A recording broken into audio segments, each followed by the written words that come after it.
بسم اللہ الرحمن الرحیم۔ السلام علیکم ناظرین۔ اچھا، تو ہم آج جا رہے ہیں، ہم نے سٹارٹ کیا ہے برکت الموت سے، نزوہ سے، اور ہم جا رہے ہیں سمائل۔ تو سمائل ہم کس لیے جا رہے ہیں اس کے بارے میں ہم بعد میں بتائیں گے، لیکن سمائل تقریباً 70 کلومیٹر دور ہے نزوہ سے، اور تقریباً 60 to 70 کلومیٹر کے فاصلے پر ہے مسقط سے۔ تو جب یہ نزوہ اور مسقط کے بیچ میں ہے، کے درمیان میں ہے، اور سمائل ایک بہت خوبصورت ایریا ہے۔ باقی جب ہم وہاں پہنچیں گے انشاءاللہ آپ کو اس کے بارے میں ڈیٹیل سے بتائیں گے۔ اب یہ ہمارا کیمرہ مین جو ہے یہ ہے محمد اعزاز خان۔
سے ہم نے جو سفر سٹارٹ کیا تھا، ہم سمائل پہنچ گئے ہیں۔ اور سمائل ہم کس لیے آئے ہیں؟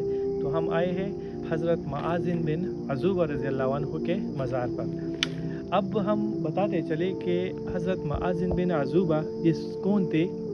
تو یہ صحابی رسول صلی اللہ علیہ وآلہ وسلم ہے۔ اس کے بارے میں اور بتاتے چلے کہ یہ عمان کا پہلا مسلمان ہے، اور آج جہاں بھی مسلمان ہے، جہاں بھی ہم دیکھتے ہیں کہ مسلمان ہے، پاکستان میں ہو، انڈیا میں ہو، کہیں پہ بھی ہو، ان کو یہ دین مفت میں ملا ہے، یعنی ان کے آباء و اجداد سارے مسلمان گزرے ہیں۔ لیکن سب سے جو کٹھن اور مشکل وقت ہوتا ہے کہ جو سب سے پہلے اسلام قبول کرے، تو عمان میں پہلے یہاں پہ اس علاقے میں بتوں کی پوجا کی جاتی تھی، اور حضرت معاذ بن عزوبہ یہ ایک بتوں کے پجاری تھی، اور اس کا ایک الگ بت خانہ تھا یہاں پہ۔ تو انشاءاللہ بعد میں ہم وہاں پہ بھی جائیں گے جہاں پہ یہ بتوں کی پوجا کرتے تھے۔ اور ایک دن کہتے ہیں کہ اس کی والدہ بیمار ہو گئی، بہت سخت بیمار ہو گئی، تو حضرت معاذ بن عزوبہ اپنے بتوں کے پاس چلے گئے، اور وہاں پہ بتوں کے سامنے گڑ گڑائے کہ اس کی والدہ کو صحت یا شفاء کاملہ نصیب ہو اور وہ ٹھیک ہو جائے۔ لیکن جب وہ گھر گئے تو وہاں پہ اس نے دیکھا کہ اس کی والدہ انتقال کر گئی ہے، اور تو اس کا حضرت معاذ بن عزوبہ کا یہ بتوں سے یقین اٹھ گیا۔ اور پھر انہی دنوں میں حضرت معاذ بن عزوبہ نے خواب میں دیکھا، خواب میں اس کو اشارہ کیا گیا کہ عرب کی طرف اشارہ کیا گیا، اور بار بار حضرت معاذ بن عزوبہ نے یہ خواب دیکھا۔ تو ان دنوں یہ جو حجازی عرب ہے، یہ قافلے میں ایک قافلہ آ رہا تھا جو سمائل سے گزرتا تھا۔ تو حضرت معاذ بن عزوبہ نے ان کے سردار سے پوچھا کہ کیا عرب میں کوئی ایسا واقعہ ہوا ہے جو یعنی کوئی ایسا واقعہ ہے جو بتانے کے لائق ہے؟ تو قافلے کے سردار نے کہا کہ ہاں، ایک واقعہ یہ ہوا ہے کہ وہاں پہ ایک نبی کریم صلی اللہ علیہ وسلم جس نے نبوت کا دعویٰ کیا تھا، وہ مکے سے مدینہ ہجرت کر گئے ہیں۔ تو حضرت معاذ بن عزوبہ نے چونکہ خواب میں دیکھا تھا اور اس کو مدینہ کی طرف اشارہ کیا گیا تھا، تو وہ بہت خوش ہوئے، اپنے گھر آئے، اپنا سامان لیا اور مدینہ روانہ ہو گئے۔ جب وہ مدینہ چلے گئے تو وہاں پہ حضرت نبی کریم صلی اللہ علیہ وسلم کی خدمت میں حاضر ہوئے، اور حضرت نبی کریم صلی اللہ علیہ وسلم کو پورا واقعہ سنایا، اور وہاں پہ مسلمان ہو گئے۔ جب وہ وہاں پہ مسلمان ہو گئے تو مدینہ میں کچھ دن حضرت نبی کریم صلی اللہ علیہ وسلم کے ساتھ رہے، اور بعد میں نبی کریم صلی اللہ علیہ وسلم نے حضرت معاذ بن عزوبہ کو ایک اس دعوت کے ساتھ اس علاقے میں بھیجا کہ اسلام پہلے یہاں پہ، اور اسلام یہاں پہ جتنے بھی لوگ ہیں یہ مسلمان ہو جائے. تو اور نبی کریم صلی اللہ علیہ وسلم نے عمان کے لیے اور عمان کے لوگوں کے لیے اور عمان کے پہاڑوں کے لیے، عمان کے باغات کے لیے وہاں پہ 3 دعائیں بھی کی. اور یعنی ان سب کے لیے نبی کریم صلی اللہ علیہ وسلم نے 3 دفعہ دعا کی کہ عمان کے لوگوں کے لیے، عمان کے پہاڑ، عمان کے باغات، عمان کے پانی کے لیے. حضرت معاذ بن عزوبہ نے نبی کریم صلی اللہ علیہ وسلم سے درخواست کی کہ ہمارے عمان کے لیے دعا کرو، تو نبی کریم صلی اللہ علیہ وسلم نے دعا کی. بعد میں حضرت معاذ بن عزوبہ رضی اللہ عنہ یہاں پہ آئے، تو جہاں پہ بت خانہ تھا وہاں پہ عمان کی سب سے پہلی مسجد تعمیر کی گئی. تو اب انشاءاللہ یہاں سے ہم وہاں بھی جائیں گے اور آپ کو دکھائیں گے کہ یہ عمان کی سب سے پہلی مسجد ہے. ٹھیک ہے. اور جب حضرت معاذ بن عزوبہ یہاں آئے تو یہاں پہ وہ سارے وہ بتیں وہ سب کچھ ختم کیا اور یہاں پہ ایک مسجد کی تعمیر ہو گئی. آج کل آپ عمان میں دیکھو گے کہ ہر 1 کلومیٹر میں 2-3 مساجد ہیں، لیکن اس وقت یہ عمان کی پہلی مسجد. انشاءاللہ اب ہم مزار کی طرف جائیں گے. اور کہا جاتا ہے، بہت سے لوگ کہتے ہیں کہ یہاں پہ یہ جو نیرو جو راستہ ہے یہ بنایا گیا ہے، یہ پاکستانیوں نے بنایا ہے اس مزار تک. تو ہم انشاءاللہ وہاں پہ جائیں گے اور آپ کو وہاں کی زیارت کرائیں گے آپ کو انشاءاللہ. ٹھیک ہے. ناظرین کرام، حضرت معاذ بن عزوبہ رضی اللہ عنہ عمان کے پہلے مسلمان اور ان کی مسجد علاقے کی پہلی مسجد تھی. یہ دوسری بار نبی کریم صلی اللہ علیہ وآلہ وسلم کی زیارت کے لیے روانہ ہوئے، لیکن آپ رضی اللہ عنہ ابھی راستے میں تھے کہ نبی اکرم صلی اللہ علیہ وآلہ وسلم وصال فرما گئے. یوں آپ رضی اللہ عنہ دوسری بار زیارت نبوی سے سیراب نہ ہو سکے. حضرت معاذ بن عزوبہ رضی اللہ عنہ نے بھرپور زندگی گزار کر انتقال فرمایا.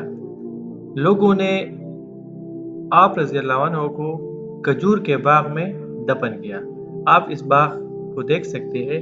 تو اس باغ کے مغرب کی طرف حضرت معاذ بن عزوبہ رضی اللہ عنہ کی قبر مبارک ہے. ناظرین، یہ حضرت معاذ بن عزوبہ رضی اللہ عنہ کا قبر مبارک ہے. یہاں پہ ہم پہنچ گئے ہیں اور یہاں پہ آپ دیکھ سکتے ہیں. ہم اس کا اندرونی ویو آپ کو دکھاتے ہیں کہ اس کا اندرونی ویو کس طرح ہے.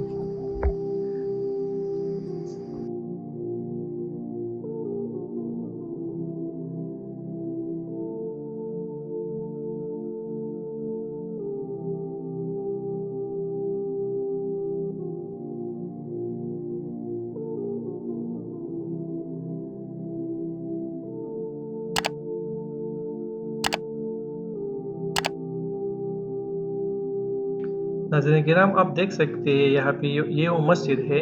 جب حضرت معاذ بن عزوبہ رضی اللہ عنہ واپس آئے تو اس معبد کی جگہ جہاں بتوں کی پوجا کی جاتی تھی وہاں پہ یہ مسجد تعمیر کرائی اور یہ علاقے کی پہلی مسجد تھی اور علاقے کے لوگوں کو دعوت حق دینے لگے.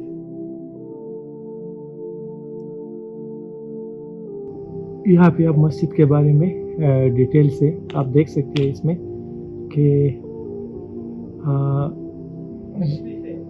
اس مسجد کو تقریباً یعنی 27 مئی 2017 کو پھر سلطان قابوس بن سید نے رینوویٹ کیا ہے.